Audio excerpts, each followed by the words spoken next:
Hello, and welcome to the She Exudes Now podcast, a space where we discuss topics for today's woman to educate, encourage, and motivate them to heal, be more faithful, to build confidence, and to live their best lives. I'm your host, Alicia Renee, a Christian author, life coach specializing in inner healing and confidence for women. And I have a guest today. I'm excited to introduce her and share more about our topic for today. But we are in the month of April, and this is Autism Awareness Month, if you were not aware. And so, because of that, I have a special guest today, and we are going to talk about hope for autism parents. And so, my guest today, Maria, welcome. Hi, thank you for having me. Thank you for joining us. She is a author. She has written a book called Autism and One Mother's Journey Through the Spectrum. And not only is she an author, but she has lived experience dealing with two children that are actually on the spectrum.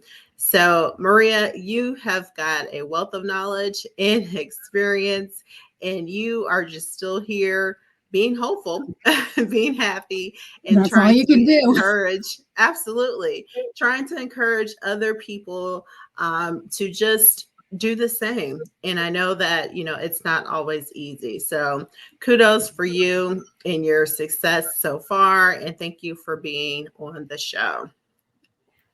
Thank you. You're welcome. All right.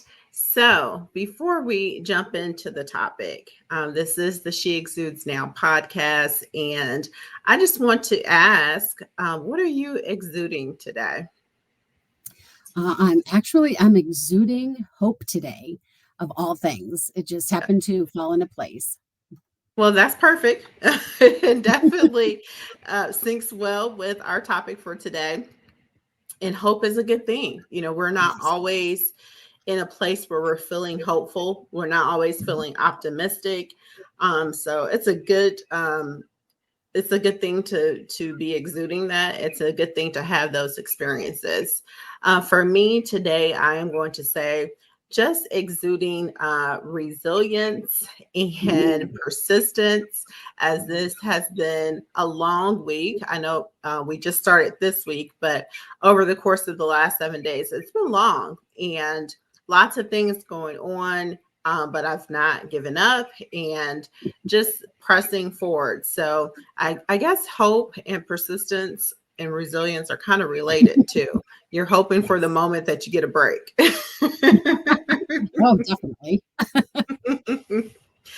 All right. So I mentioned that we are talking about having hope for parents who have children who are on the spectrum. And I mentioned that it is Autism Awareness Month. Let's just talk a little bit before we jump into the detail here. Let's talk about what autism awareness means. From your perspective, what would you want someone who doesn't know anything about autism, what would you want them to know? Ooh, I guess just, you know, autism, there's the awareness and there's the acceptance. I had a child with autism, a teenager, comment on one of my things that I had posted that for Autism Awareness Month that she corrected me. She was a very sweet young lady. And she said, it is not autism acceptance or autism awareness, it is autism acceptance month. And they Yes. have a World Autism Awareness Day, and that's another Yes. day. And I'm thinking to myself, I have been living with autism for the better part of almost 18 years. Hmm. And I don't know how I missed that one. Just, Hmm. it just happened. Yeah. I mean, that's a good point. And as you mentioned that, I began to think about it as well. It seems like in recent years, it's been more so Autism Acceptance Month. Right. And I think that it's probably because, in recent years, we have become more knowledgeable about what autism is, what it looks like. We know that it's a spectrum and not one person fits the mold exactly the same way as the next person. And so now it's more of shifting from awareness to acceptance. Are you accepting those individuals that live in society or that live in the homes or go to the schools, the jobs, whatever, with us? Are you accepting them and treating them not the way that you think that they should be treated, but the way that they want to be treated? Are you making way for their differences or, their disabilities even? So I agree. It is more of an acceptance, and it's this chance to not only educate, but to just say, hey, we're all different. Let's rally around these individuals and embrace them, and just learn more about them instead of Absolutely. stereotyping, instead of trying to box them in. Let's just explore more Right. and celebrate them. So that's what it means to me. So It is. I like to take this chance to talk about it. I don't often talk about it, but I would like to share my experience as well. I have a son now. He is 16. He is on the spectrum, and he was diagnosed when he was 3 years old. And the transition between the when he was diagnosed at 3 to now has been just a whirlwind of change, but it definitely was a process. There have been some ups and a lot of downs, but I'm grateful for where he is, and I know that that's not everyone's story. So I like to That's be able true. to exude hope. Mhm. I like to be able to inspire and just share my experience as well. So thank you, as a fellow mother. Thank you for being willing to share your experience as well. Yes, it's definitely a journey for sure. You learn a lot. Absolutely. I've learned that there's even, oh, he's stage 3 autism, or there were no stages. Hmm. You're diagnosed with autism. And if you were higher functioning, you had Asperger's, and that Hmm. was it. Right. That was And it. now there's 5, 6 stages, I believe. And like I said, over the last 18 years, I've learned a lot, and then there's still more that I'm learning about it. Hmm. Um, and it's crazy to me to think how much more they have just just done more research, and they fine tuned how they Hmm. diagnose and treat. Or um, I know it's, you got to be careful with words like, oh, he's being treated because, oh, is there a cure? No, there's no cure. Right. Yeah. Yeah, there is treatment that helps. And yeah, so That's a good um, point. There's, all these nuances, and yes, it's a sensitive topic for many very. families, because there's a lot of hurt, there's a lot of emotion that's centered around it. But at the end of Mhm, the day, I think there's more community. There's more mhm, similarity in the experiences. And I feel like that's one thing that we should gravitate more towards. mhm. But again, there are just a lot of emotions, a lot of thoughts, a lot of theories around the topic. So, of course, people are going to have differences of opinion. So, that's the unfortunate part. But Right. so you spoke a little bit about, dealing with it from a parent standpoint for the last 18 years. Can you just talk more about what your experience has been like and what prompted you to write your book? When my middle son started displaying, autistic tendencies and little quirks and little things like that, it just um, heightened my awareness. We did our research on it, and of course, this was back in 2007, and things were still on the cusp of becoming, this big autism thing where it was 1 in 50 kids or 1 in 100 kids. And now I don't even know what the statistic is anymore. I've seen so many different ones, but I know it's gotten cut in half, I believe. Hmm. So, we saw that, and I just thought, okay, we could get through this. we had him, diagnosed, and he was higher functioning. He had Asperger's, and he didn't like that. He said, "I don't have Asperger's, I have cheeseburgers," and he would turn it into a joke. And yeah, we always cracked up at that one. Um, and then we started getting him. He was a self harmer. He was suicidal. He's emotional and anxiety ridden. And, you know, even during COVID, he was diagnosed with trauma, um, the one trauma, whatever. There's so many different words for it. And, he had all that. So we had to deal with all that. And, we get him underway with the therapies and the schooling and the best of the best that we could find and where we lived. And then our youngest starts displaying these things. Even earlier we noticed, since we already had the pre-knowledge from Mm-hmm. my middle one. And then Ricky starts displaying these things. So we're like, oh my God, but it's a little different. It's a lot different. They're on complete opposite ends of the spectrum. He's going to be 18 in 2 weeks.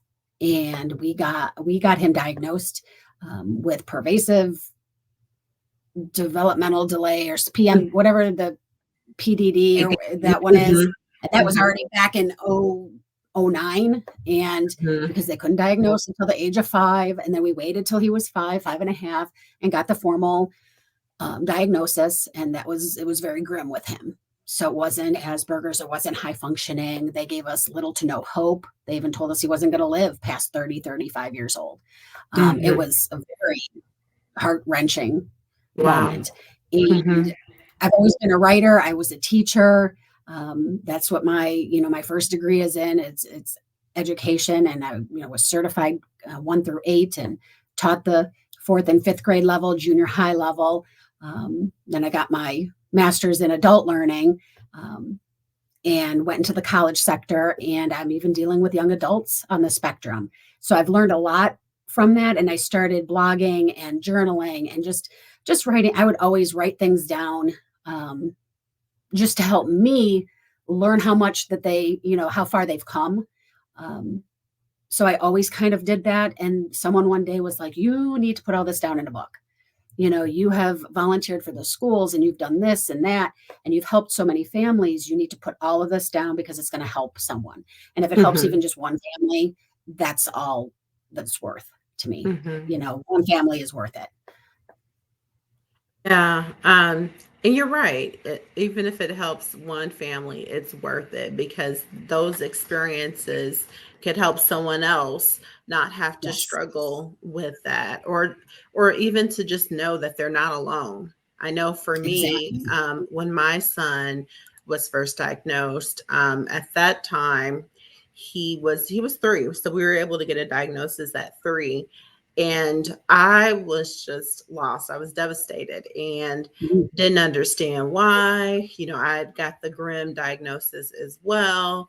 And I just didn't know what to do or what was the next step. There was so much information out there, Mhm. so much available, but yet I didn't know which way to go. And fortunately, I found out about a support group that was in my area. They were meeting not far from where I lived, and I just joined them one night. And that was the best thing that I could have done at that time because these ladies had children who had already been diagnosed and they were already living the life. And so they quickly embraced me. And, there were moments where they gave me hugs and I was teary eyed, I was crying, but there were also moments when they said, you know what, we're going to help you get through this. And That's so right. here's a few things that you should do. If you need help, you can call me.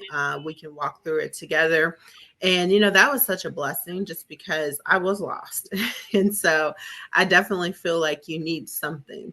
You need, You do. if it's a book, if it's community, whatever it is, you need someone to help you on that path. So You kudos to definitely you do. for giving back. That's awesome. So you mentioned that it was grim, and I know too well, that experience. So tell me a little bit about when you went to get the diagnosis? And you can share from either perspective of either sons or both.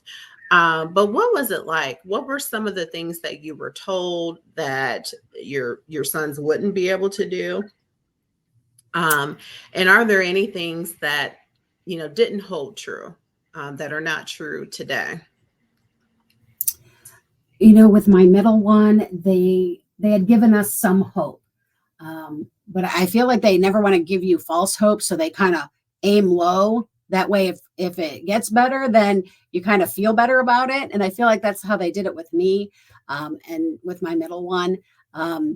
Like I said, he was a self harmer when he was very young. He was a headbanger, and he would just, if something would go wrong and it wasn't right, and he got something. Something didn't go right, he thought he would blame himself. He was very he judges himself and has a bar set so high for himself that nothing is good enough, you know, unless it's perfection. He's still Mm-hmm. that way today at the college level. And then as he got older, it just matured into suicidal thoughts, attempts, tendencies. And that's when it scared me the most, when he just heartfelt comes to me and says he doesn't want to live anymore and that he wants to die. No mother wants to hear that. And Right. no mother should have to go through losing their own child. No mother should, especially through this. But through counseling and therapies and just being a loving parent and a loving mother. And he did have the support of his father at the time as well. And we had a small little group of people who supported us. Very small. It's very hard to get people. I found that same group of 3 or 4 women through the PTA at their schools. And I just dove into that, and I just clung to them with, for dear life. And I still to this day cling to them for just a normal adult conversation. At one point, when you have children that are nonverbal, even my middle one, Zach, he was nonverbal until 6, 7. And he was still mainstreamed and things like that. And he was just pulled out for speech, because back then they did not throw you into a self-contained unless you were the lowest of the low. I hate to say it like that. I really do. Because that's where Ricky's at now. He is in the self-contained. He has always been in the self-contained, and then with him is complete opposite. There's no anxiety. There's no, there's stimming when he gets a little stressed, but we've always called him, as he's gotten older and bigger, he's my Ferdinand the Bull, my gentle giant. And, with him, it was more, he's got the mentality of a newborn. Now, mind you, this is at the age of 5.5, almost 6. Wow. With his initial, like the formal big diagnosis that we got. He's got the mentality of a newborn, but certain things that we tested him in, he's between a 9 and a 12-month-old. We don't see him getting any further than a age, 3 to 5, maybe 5 to 8 age range. He'll never live past 30 or 35. They just kept throwing these gut-wrenching, heart-breaking little things to us. We were just like, can you give us a shred of hope? I left there shaking and tears, thinking it can't be. I didn't do anything wrong. My pregnancy was good. This was good. That was good. We're good with everything. What is going on? And I will say, with that was very difficult. And that took a long time to process and cope with. So when I tell other parents, who have, grim situations, it's easy for one parent to say to another parent, oh, you can't lose hope, and chin up, and you can't say that to us, because we look at you like, goodbye, just goodbye. Don't even talk to me. I don't even want to know you. You have no clue what we're going through. You have no idea what it's like. You got one wanting to commit suicide, and you got the other one who wants to wander and jump into, Lake Erie and drown. And that has happened to a friend of ours, Wow. And it's like, that happened. There was a string of children who were drowning, and I got Ricky drown-proofed right away. I got him drown-proofed, and I got him swimming lessons, and they were super cheap at the community pool, and they did them before the Mhm. hours, before they had open hours. And yeah, he was the guy who helped him learn how to swim. He just drown proofed him, taught him how to get to where he needed to if he found himself, because he was a wanderer. Mhm. Yeah. Zach was never a wanderer. Ricky was a wanderer. He would just Mhm. so Mhm. yeah, there's just so much. Yeah. And I think, it's important for people to know that every child is different, and Yes. their families are going to experience something different too. So like you had two in the same household, but Yes. one child suffered with this or experienced this, but the other Mhm. child didn't. And so that is stressful in itself, because you have to Mm. learn your child, what works for your child. You have to know, Mhm. the angst, and what things might trigger this child, and be able, in your situation, to still parent with other children as well. Yes. And so, there, it definitely is a spectrum. And you mentioned one thing about, you know, telling a parent that has a child with special needs, telling them to remain hopeful. It's Right. kind of just like, oh, cliche, like something, someone would say, but it's like, well, how do you remain hopeful when you're going through something, as you mentioned, when your child, and I don't care if your child has a disability or not, but when they are saying that they don't want to live, that is a pretty serious, a pretty heavy weight. And so it's like, how do you tell someone to remain hopeful when they're going through something so difficult? And it is difficult. I think from Mhm. my perspective, when I've had to learn how to cope, how to give myself hope, it is taking taking things day by day, and really putting my faith in something that is higher and above any and all things that I'm currently going on. So it's not hoping for this particular situation to go through, to go away, I should say, Mhm. because it may be a grim situation. There may not be an end in sight anywhere near. But if I can hope and believe in something that's greater, that, for example, that God will walk me through this day, that I will be able to get through this day, that I will be able to, calm my child, or we will be able to get through dinner, whatever it is, just the little things. And when those things happen, then it's okay. I can breathe.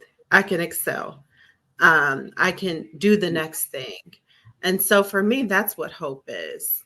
It's Right. just clinging to God when, I can't try to tackle this big huge thing right now, Mhm. but it's the little things, Right. and being just grateful for those moments. I remember when my child was diagnosed, he was he was growing and developing just fine. And then all of a sudden, he had a loss of words. And we got Mm. down to like 10 words or less as a 3-year old. And just, I felt like we were really just kind of starting all over, just with his understanding of things, and, him not being able to communicate what he wants, and seeing him be angry because he's trying to Mm. express himself, but he just can't get it out. And I have no idea what he's trying to tell me. Mm. That's stressful. And I know that, well, I knew that it wasn't going to end that day, but I took one day at a time. And when I Mhm. look back, a couple years later, and he had a vocabulary of 50 words, I was just grateful. I was like, oh, wow, okay. Well, not as bad as it was 2 years ago. Right. And then when I look back now at him being 16, I have to tell him to be quiet. I I wish have I to had to do tell that with my youngest. It's like, oh. him to be quiet. He is doing some amazing things. He's still on the spectrum. So he still struggles with some things. Right. But again, I can look back and I can say, wow, we have really come a long way. And that just gives me hope that it's not as bad as it once seemed. And even if your child has some pretty severe challenges, you know, he or she is still there, still alive, Yes. and you can take it one day at a time, I should say. Take it one day You at a have time to. and find something to cling to help you smile and just get through the day. I cling to those moments that happen that are funny, that remind me that, Mhm. oh my God, they're just a little, they're human, and they're, just they're my kid and I love them. And eh, we just have those moments. And Yeah. I cling to those moments, the positive moments, the good moments, the funny moments. Mhm. One of them, where my middle one will crack a joke, and I just thought, did he come up with that? Yeah. Sarcasm, really? And it's so Mhm. funny, and he makes me smile every day. Um, or if, like, when Ricky hears someone um, use profanity or do something that's, not allowed, Mhm. don't say bad words, and don't say bad words, and he says it, and I get to hear that voice, and I don't get to hear that voice often. Mhm. So Mhm. I'm constantly encouraging. I'm like, "Hey, Ricky, what? What do you think of this?" And he just kind of looks at me. And sometimes he'll just walk away, and I get nothing, and other times he'll be Uh-huh. like, "Good." I'm like, "Okay, it's one word. I'll take it." Yep. And I'll sometimes take it it. makes no sense in what I'm asking him, but just little Mhm. moments like that'll make me smile, and then I can breathe and say, Mhm. "Yes, one day at a time," but they'll let those days blend and then look back on their growth. Mhm. And, you Mhm. know, even if it's just, one year wasn't as much as the next, or months weren't as much as, months prior, Right. take those. Those are a win. Um, Right. because yes, you're going to have times where you feel like they're regressing. Summer break, Christmas break, spring Mm. break. Um, All the if you're not breaks. fortunate to get them in the extended school year for the summer, which Ricky has always received, Zach did not receive that. Ricky Mhm. always receives that. So, I cling to those moments because he comes home and Mhm. he's fun and he loves going. Um, so yeah, definitely cling to even the little moments. Yeah, absolutely. So those are ways that we can find some hope, even if it's just a little glimmer, just a little piece of hope. Are there any other ways or any other activities or things that you did to help cope with those moments where it's just really rough? Like maybe you just had a rough day, and you're tired and you're just not at your best. You know, what do you do to cope? I would not have made it this far without my structure and my routine. Mm, They thrive on it. I thrive on it. Um, Even just the little things, preparing what we're going to have for dinner that day. mhm, If we had plans to go see a movie, it's on the calendar. What movie are we seeing? Every little bit, every little detail planned for every day. And some people think mhm, it's too much, but let me tell you, I'm more calm, relaxed, less anxiety ridden than mhm. normal. Um, but those little things, it helps them stay calm, helps me stay calm. Right. They're happy, I'm happy, they're happy. Yeah.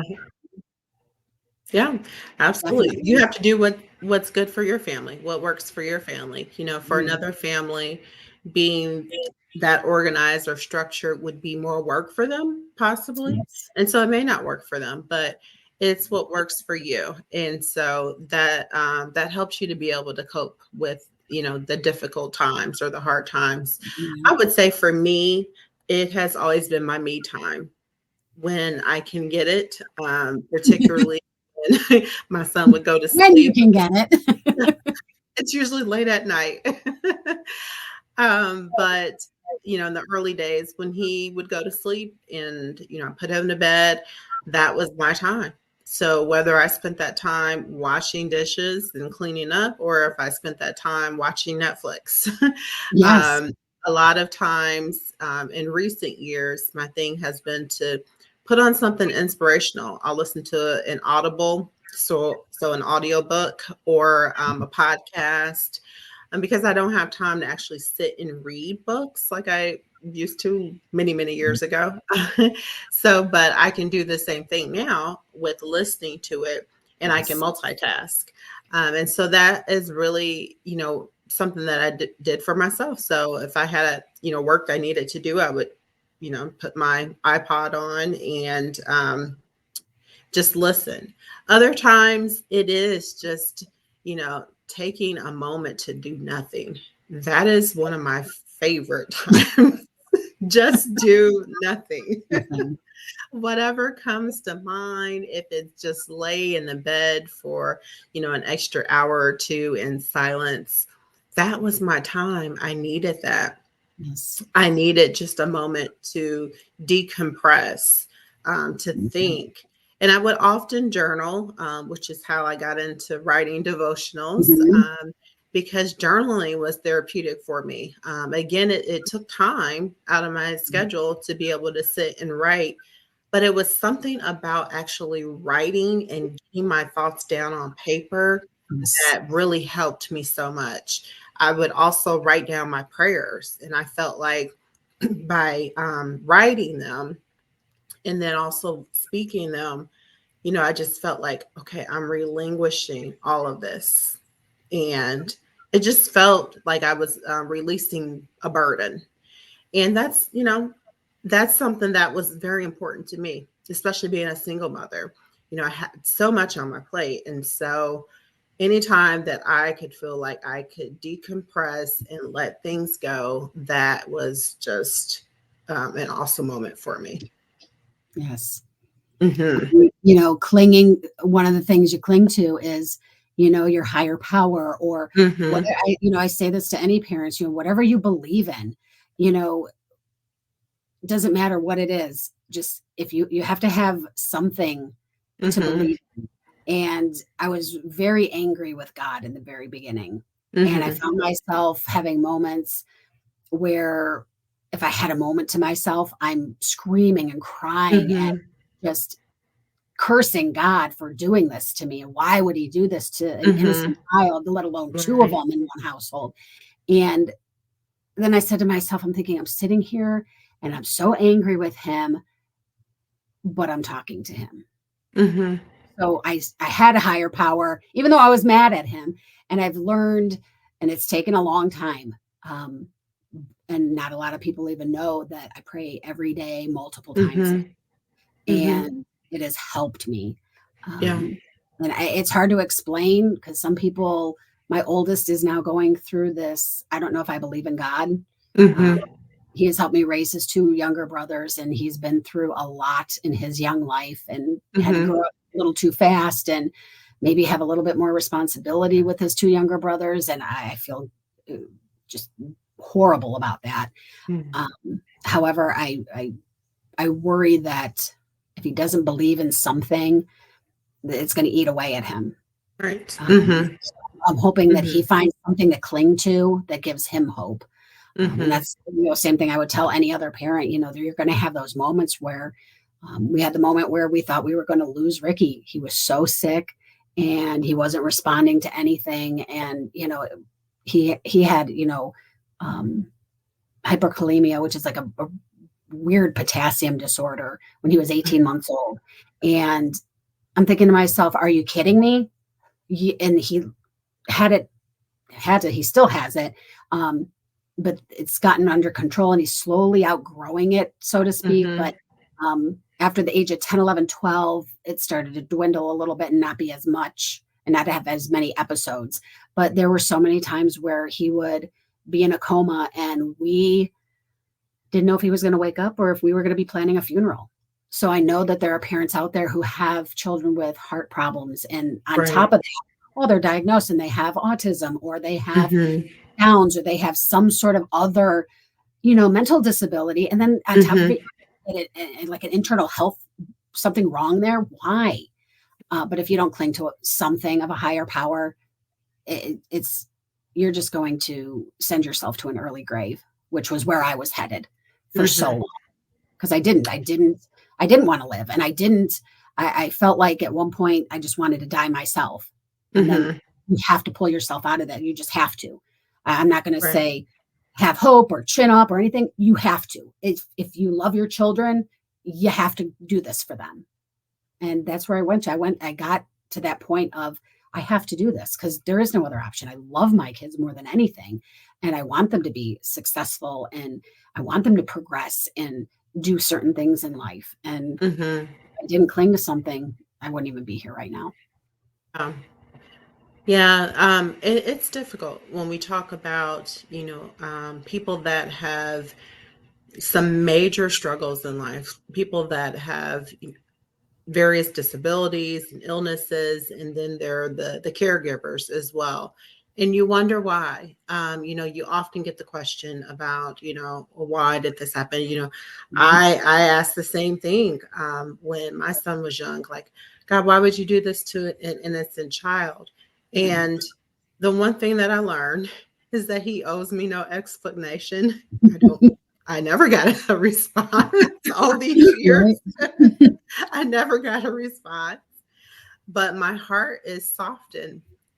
And as I look back, like, wow, he's protected us. He's brought us from this doom and gloom to this moment where we are today. And we're totally blessed. And, although it's unfortunate, we've managed. Yeah. And, I thank God, because had my child been born to other people in my family, or the responsibility of other people in my family, I'm like, oh my Yes. gosh. They would have made it. So, They never would have made it. it had to be me. Yes. I didn't understand why it had to be me. I had no patience. I didn't understand it, but it was me. It was my journey. And I am grateful for where I am. Like I said, he doesn't owe me an explanation, but he's brought us through this Yes. time. And it reminds me of a quote that I put in my devotional, the She Exudes devotional. There's a quote in the devotion that talks about hope in the morning. The quote says, God didn't promise days without pain, laughter without sorrow, nor sun without rain, but he did promise strength for the day, comfort for the tears, and light for the way. And as I think about that, and I just think about what we've been talking about, he's done just that. Mhm. Strength for the day, comfort for the tears, and light for the way. There have been a lot of tears. There have been a lot of things that I have been in mourning about, not just related to autism, but if you think about it, I've been able to dry up my tears. I'm able to smile. I'm here today to share and give back to other people, other families. I met you, and you have a Right. book, and you have a story to share and give back to other people. And so there's light. And the quote says, there's light for the way. We have a Yes. light. We sometimes have to strike it and make sure that's burning again. And share But it we along have the way. absolutely, but we have a light that we can share with other people whose light may be really dim. And so a lot of times, I think about it as, it's unfortunate. I don't know why he picked me, but I can share and I can help someone else who's going through it, because as long as we live on this planet, we're going to have to go through some hard times. Yes. And if I have figured it out in one area of my life, I'm going to share that and provide someone else with a little bit more hope as well. That's that's exactly one of the reasons I wrote this book. I've talked to so many parents who didn't know which way to go, and I've Mm-hmm. spoken with so many therapists, teachers, um, professors, special education attorneys, and I've spoken to so many people who have more knowledge than I do, and I just Mm-hmm. absorbed all that, and I'm using that. And I do say this for all parents out there: get to know your child's teachers, therapists, Mm-hmm. get info from them, know what your kid um, is entitled to. They just don't have this basic IEP. They are entitled to get these additional services. And if the district can't provide it, they have to provide it. Mm-hmm. Find another way to provide it. So, so many parents will, that's all they give. No, no, they can do more. And you make them Mm-hmm. do. Mm-hmm. I fight for that all the time. I'm always fighting for Mm-hmm. them to get better and more. Um, Right. Yeah, that's a good point too. Especially if they're just kind of in the beginning stages of their journey, they may not even know what's available. What resources are available, what they can add to their IEPs. so Is there a much. resource that maybe you have used in the past that you could share? Honestly, it's just a compilation of who works with my child, Hmm. and I learn from them. So, when it comes to their therapies and things, and they just want to give you the bare minimal, um, but you know that your kid is so low that they would benefit from more, you know, then Ricky went to another school and they provided that for him. Hmm. So if you do have a child who is on the lower end of the spectrum, who is nonverbal, um, whether they have behavior issues or not, I know in Northeast Ohio, they have schools for that. They have a specific school for kids with autism that focuses more on ABA therapy. Another one that focuses more on speech therapy. And Hmm. it just depends on your child. But when you know these things and you know that your child has the right to have that education, um, Hmm. so many parents just don't know that. And I Right. learned that through their teachers, just saying, hey, do this with them, take them here.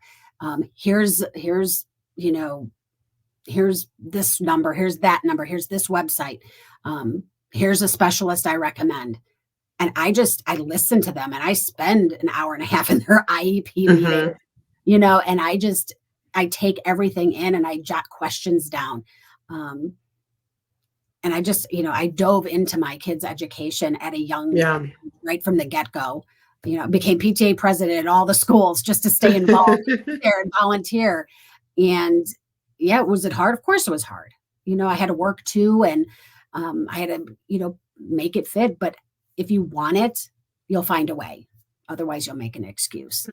Um, Absolutely. Yeah, so I yeah, believe in advocating for your kids because yes, you can't rely on other people to do it, unfortunately. You that's can't rely right. on the school system and, other agencies to do it for you.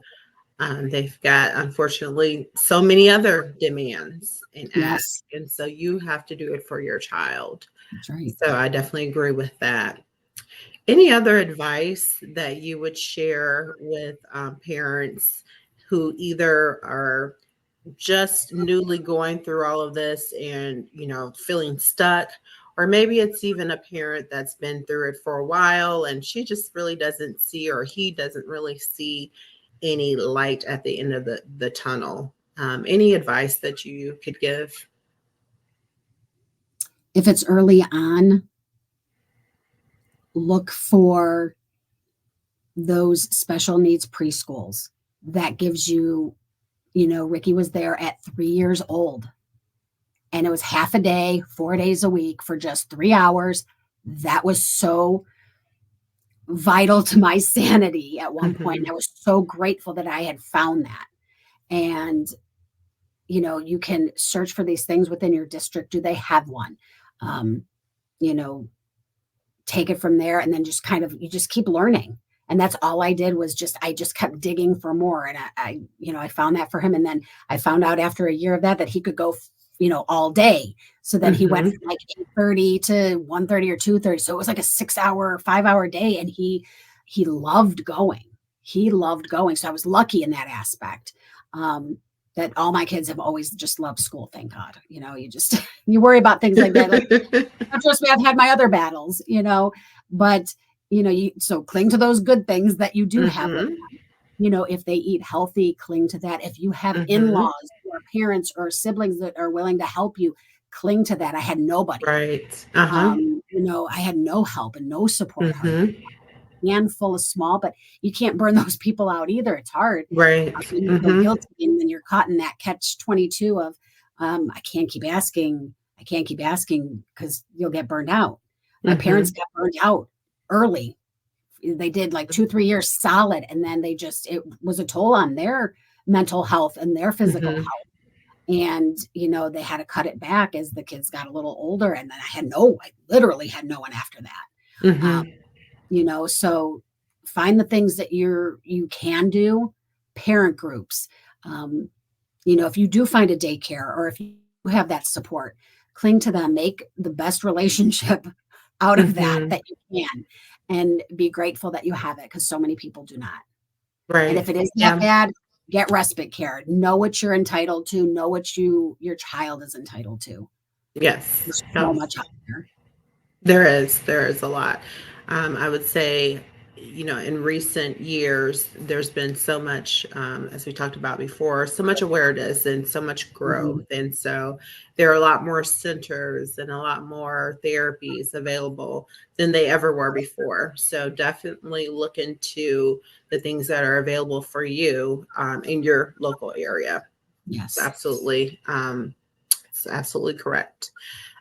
Tell us more about the book and where we can find it. So Autism, and you can find it. It's on Amazon. I wish I could do the Audible, because I love listening to Audible books as well, just like you do. Yeah, all right. I wish I could sit down with my book, and unfortunately, through you know learning virtually, my poor eyesight can't handle anymore. I have to Mm, wear glasses now for all of that. But so I love my Audible books. I would love to make an Audible version. It just costs so much. But yeah, Amazon has it, Barnes and Noble, Books a Million. You can find mhm, it almost anywhere. You'd have to order it. mhm. It's just not huge enough yet to be on a shelf one day, hopefully. I am working on my second book, Absolutely. and I am already working on my second book. Uh, Hopefully, I wanted it to be out by April 1st, but unfortunately, just being the mom that I am, it takes up Yes. 25 hours a day. Is this So going to be like a part two of this book? it's kind of a part two. It's going to be called Autism and Love. Okay. Mhm. And I'm excited about that one as well. It takes it in a different Mhm. direction. Mhm. This is more informative and supportive, and Mhm. a little fun sarcasm in there. And Zach's college essay is in there. And if Oh, you want to wow. cry, you got to read that. I Wow. couldn't. I was in just tears and in awe of this child and his college essay, coming from a child that was nonverbal for so long. Um, Mhm. Wow. That's and that's an then awesome testimony. And it I'm really glad that is. you It's put one that of the in the things. book. It's definitely Wow. one of the things that I have clung to, that gave me hope.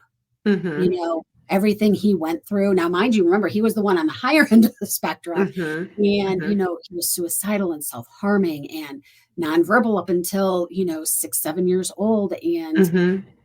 but he was mainstream and he made friends, and he has Wow. a group of about 4 or 5 really good friends, a set of twins that are like his Mhm. best friends. And I cling to them and their families, because they just accepted them as their own, as their own, and like their own family. And I love them for that. Um, but, just so that has all that in here. So that, Mhm. and then the Autism and Love is a little bit more heartwarming, faithful, give, hope, and just a little bit more softer. Okay. Okay. Yeah.